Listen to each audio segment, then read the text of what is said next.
好，咁歡迎大家嚟到今日是但求其講期之4。咁因為呢，我終於都最近呢做完我應該覺得係最忙嘅嘢啦。搞完一個都算係還算成功嘅比賽啦。受到一致嘅好評啊。喺呢度如果有睇開我嘅遊戲頻道啊，又或者睇開我嘅比賽，再一次多謝晒大家嘅支持。今日呢。我就想繼續我上次未講完嘅嘢，就係如何成為遊戲實況主。我自己嘅個人經歷 Part 2。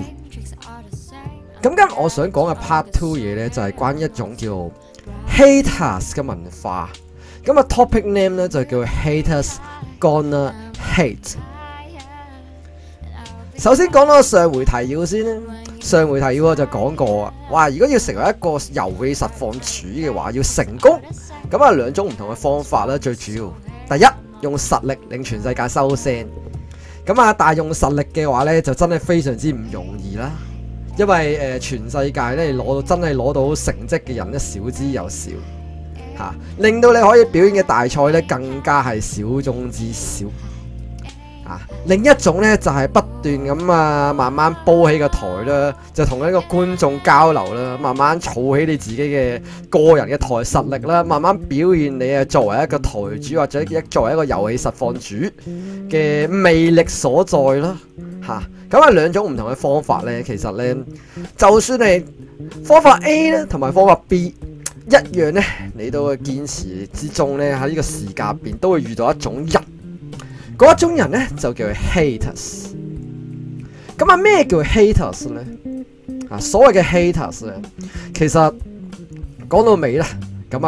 如果大家咧中意 Google 下嘅話呢，通常呢，我哋就叫一種叫酸民啊。咩叫酸民呢？簡單啲嚟講就係好酸，做啲咩都係覺得好酸，自己呢，就唔識做某啲嘢嘅，但係呢，就不斷咁批評人哋做某啲嘢啊。簡單啲嚟講呢，你做緊啲嘢呢，堅持緊，可能係一個好嘅方向發展啦。好定壞呢，唔知嘅，未必知啦。但係唔理你做得好嘅呢，呢種嘅 haters 呢又會鬧；做得唔好呢，又鬧。唔理你3721，點樣都係要鬧你噶啦。即係例如我咁樣，可能我可能梅飛嘅。可能打高達，可能還算可以咁樣啦。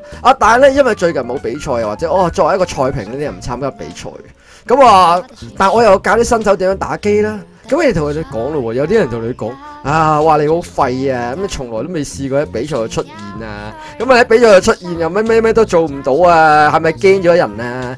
跟住教啲新手你唔識教啲更加高階嘅技巧啊？喂，咁樣你係咪真係唔掂啊？你真係咪真係咩技窮啊之類嘅嘢喎？得到你比賽有排名啦，打得幾好好似咁，跟住話個比賽廢啊，個比賽咩機都出唔到啊，做唔到某啲嘢啊，先搞你上咗嚟啫嘛。得到你就算呢比賽唔係廢啦，官方比賽都攞到嘅話，今次唔知邊個冇參加啊之類咁嘅嘢啊，一樣會發生啲咩事？就例如咁做直播咁，你800幾人睇啊，即係就算唔係講打高達啊或者打遊戲，你幾萬人睇，好千人睇，好似好犀利咁啊，又會同你講唔好俾個傻仔唔好令傻仔出名啊之類，唔好令呢啲咁嘅白痴仔出名啊。呢啲咁嘅人呢，就話俾你聽啦 ，haters gonna hate 咁即係話俾你聽呢，無論你做啲咩呢，對方都係會嬲你嘅。其實你唔係踩親佢條尾，亦即係話應該咁講啦。踩親佢條尾嘅人呢，唔淨止你一個，全世界好多人同一時間嚟踩親佢條尾。只要佢睇唔順眼，又或者係你出色過佢呢，咁呢樣嘢對於佢嚟講呢，你已經係錯。咁呢個世界呢，如果你自己一個銀窿呢，或者其實你唔係想人識你啦，又或者你唔需要出名嘅，你唔需要多人睇你嘅，或者你唔需要做任何嘢，唔需要人注意到你嘅，呢啲人呢，其實對你嚟講係冇害嘅。咁但係呢，如果你需要出名，或者你好想做個遊戲實況主啊，好想睇你打機啊，好想有人睇你玩啊咁之類嘅嘢呢，你一定要接受呢個世界存在呢啲咁嘅人嘅。咁呢，我諗大概你都明白呢，你你係冇可能做一樣嘢係 satisfy 全世界所有人。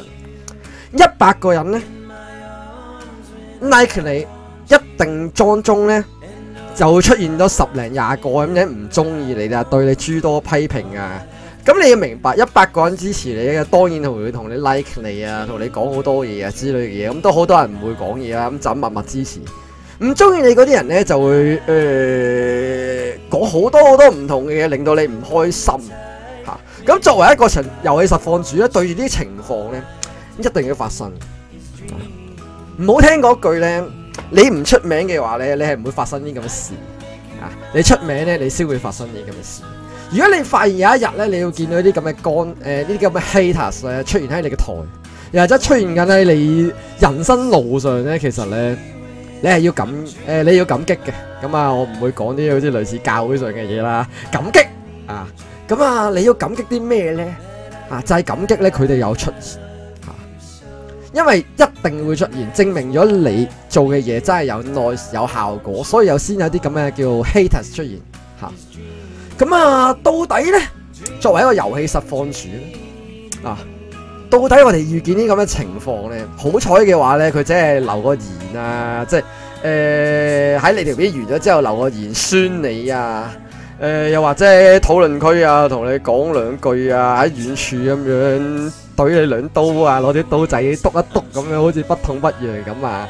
佢話咁，如果佢去到大膽到咧，你開緊台嗰陣時啊，無啦啦真係同你講話你係咪黐咗線啊咁之類嘅嘢。咁我以前都發生到啲咁嘅事，即係例如我一開始搞自己嘅台嗰陣時，咁啊可能由0個人啦，突然間變20-30個人啦，咁當然20-30個人都唔係好多啊，即係。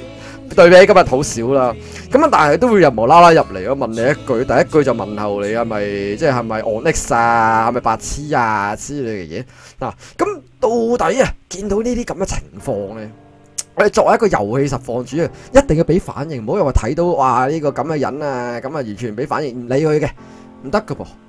唔好意思啦，你如果做一個遊戲實況主嘅話，你唔可以話啊唔理啊唔理嘅，你唔可以唔理自己 chat room 噶嘛。咁因為你自己嘅嘢嚟噶嘛。咁好啦，到底咧發生呢個情況咧，我哋要沉默啊，要反擊啊，定係乜都唔做之餘就更加做得更加好咧？咁啊方法有好多嘅，不如我哋就討論一下啦。首先反擊。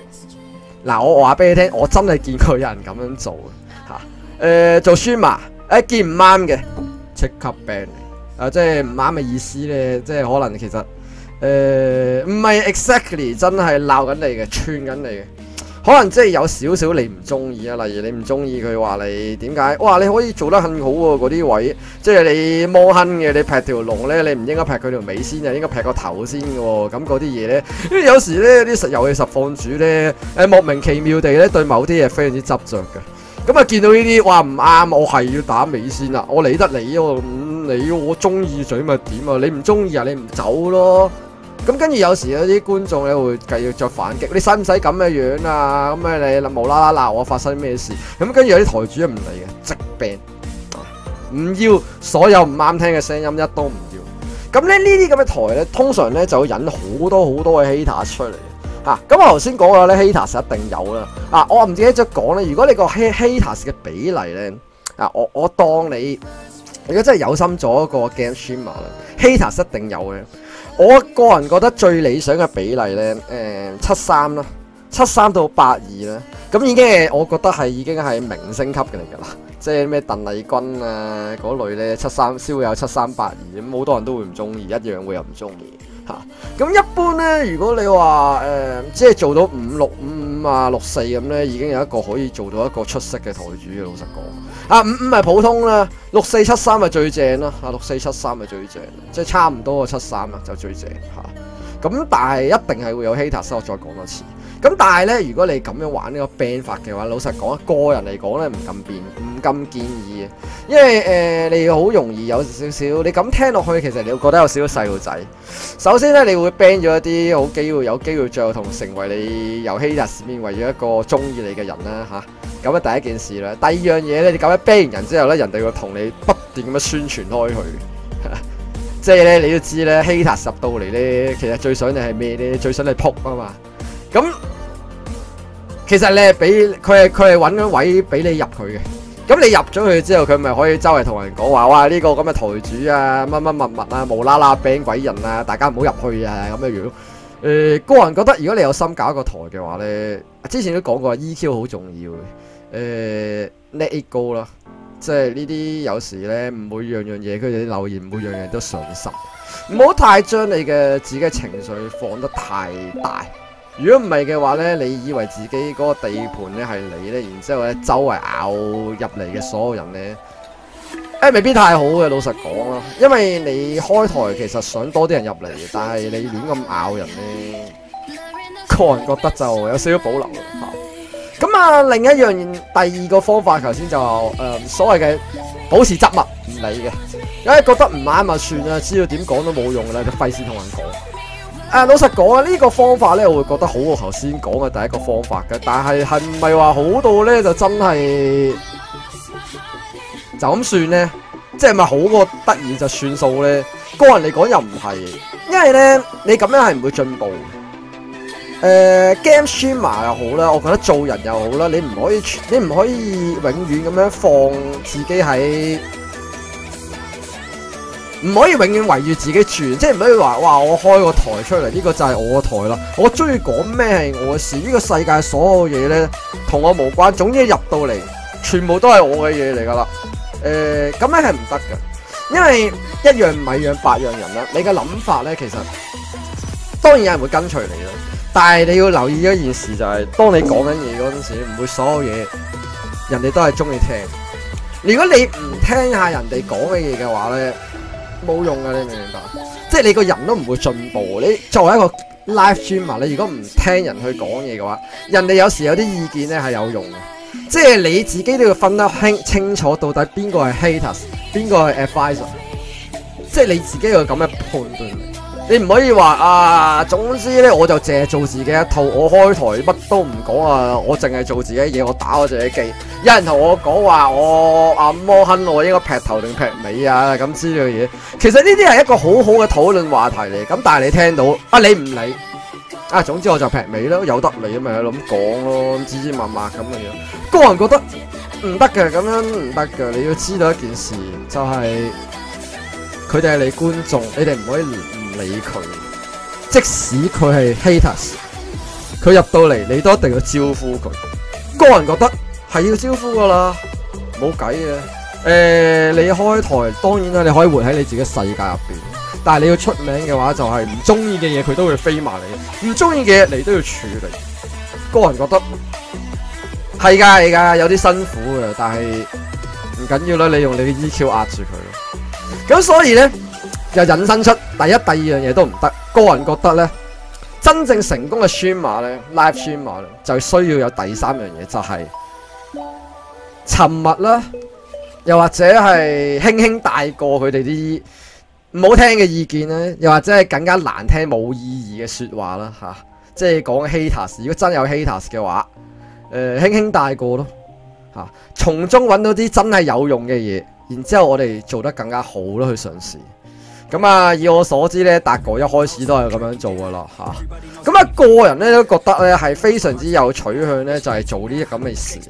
因為咧真係唔會樣樣嘢都合你心意，即係現實又好啦，你做一個 streamer 又好啦，你打機又好 whatever 咁所有嘢又好。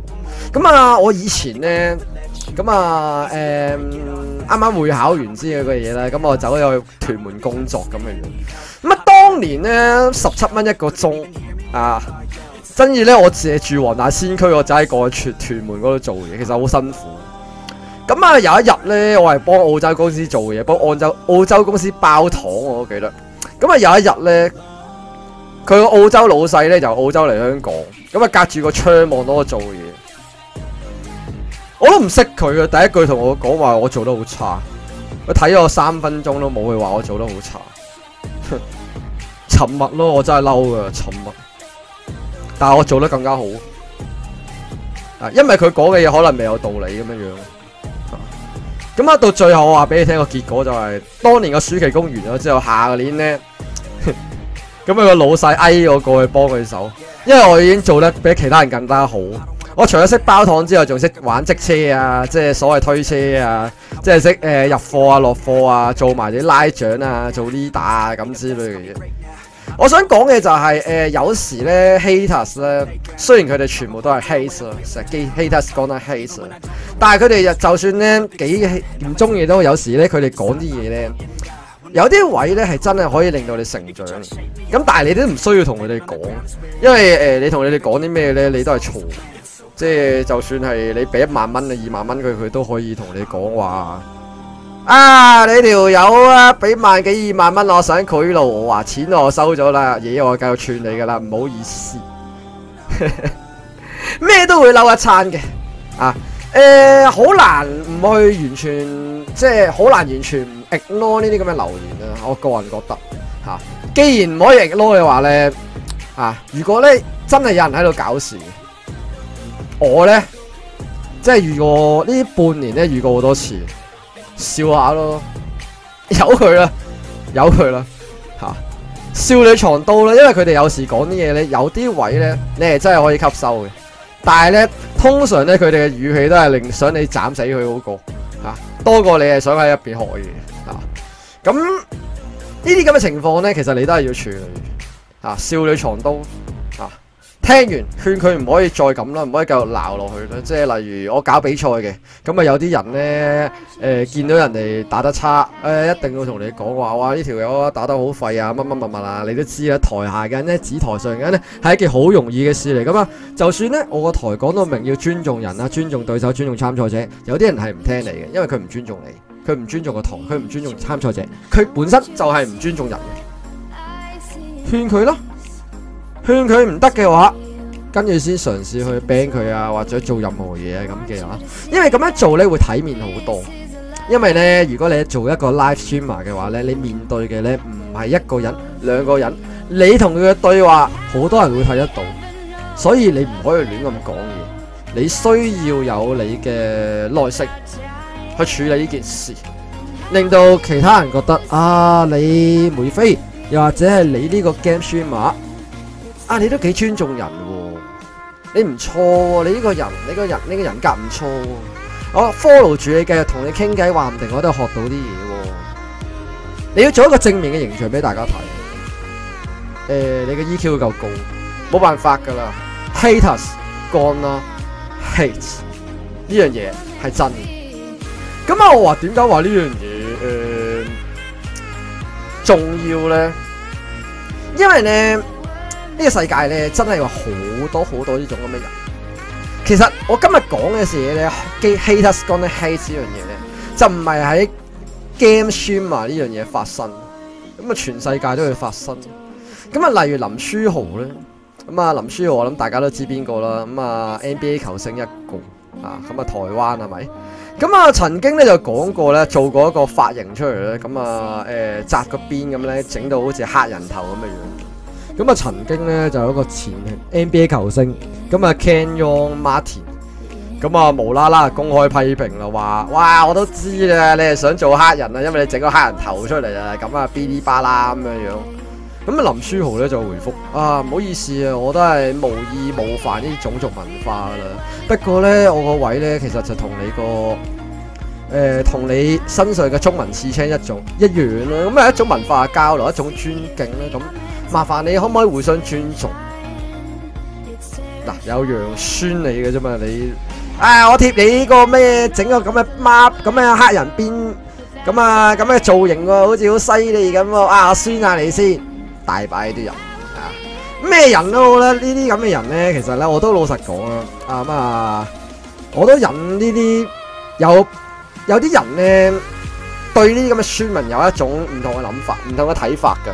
咁我講嘅，有啲人咧就會話，當見到呢啲人嗰陣時咧，你直接咧反擊翻佢你咧將呢啲人咧當係一個激勵你嘅人啊，真心嘅你覺得佢哋酸你不如就話呢啲咁嘅人其實就激勵緊我，因為入邊有啲呢啲咁冇佢嘅酸，我哋又點會進步咧咁有啲人就會話啦，啊唔好意思啊，咁啊係啦，點解你唔中意我咧？明明話過你好唔中意我，點解你仲要知道我近況咧？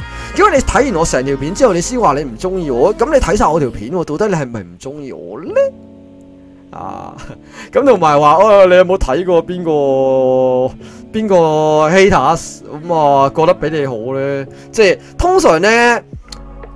活得好過你嘅人，或者真係好過你嘅人咧，表現得好過你嘅人咧，喺人身上咧，佢哋咧係唔會 challenge 你，應該話咧，佢唔會無啦啦走去 challenge 你，可能你問佢先會答你，佢唔會無啦啦，喂你好廢啊，唔會嘅 ，game streamer 都係一樣，如果。Let's say 可能我都高達界嘅，咁OK 啊，都有唔少人流啊。你見唔見到我會走去同其他人講話你個台唔得哦，你收皮啦，即係唔會咁做啊，你明白？因為冇必要咁做，冇必要咁做，我唔需要行過嚟提點你點做噶嘛，你明唔明白？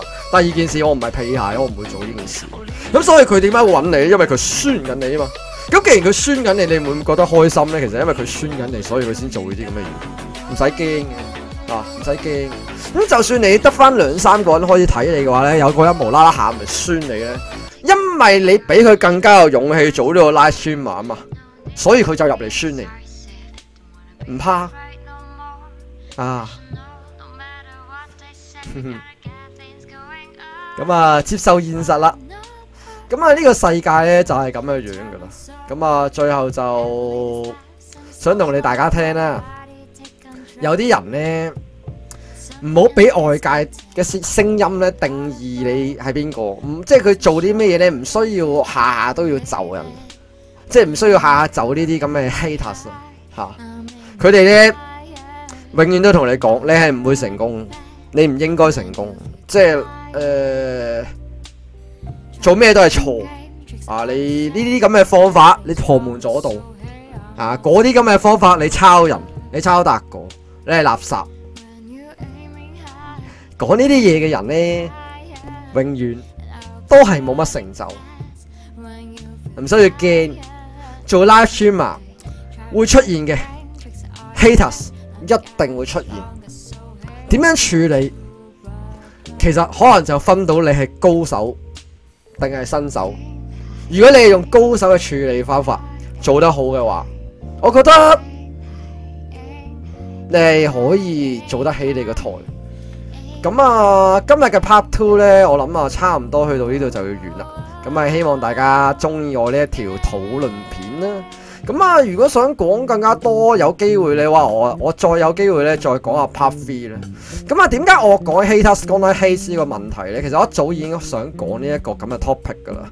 咁啊，最主要嘅原因咧就係實在，因為我自己嘅界別咧，實在比較多呢一類人啦。啊，有呢類人啦，我可唔可以講比較多，有少少唔尊重嚇，比較有呢啲咁嘅類人啊。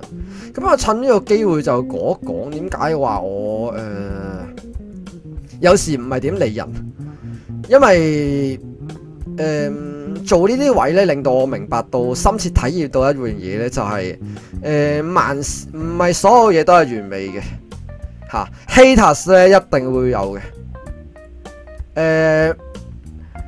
我覺得作為一個 live streamer 咧，或者作為一個人咧，力求完美呢件事係完全冇錯。但係咧，如果每樣嘢都想做100分，又或者唔啱嘅人咧，就全部滅晒口嘅話咧，咁你同某啲黨派或者某啲做嘅某啲嘢咧冇乜分別。呢個世界唔會有100% 嘅好嘅，或者有100% 嘅壞，唔會有呢樣嘢。咁希望大家藉住呢樣嘢咧，咁啊同你講又好，同我又講又好啦。呢樣嘢共勉之啦，好嘛？咁啊，我要講嘅嘢就大概嚟到呢度啦。咁啊，中意我講嘅片嘅話呢，有機會呢就 subscribe 下我啦，又或者 like 我呢條片咧。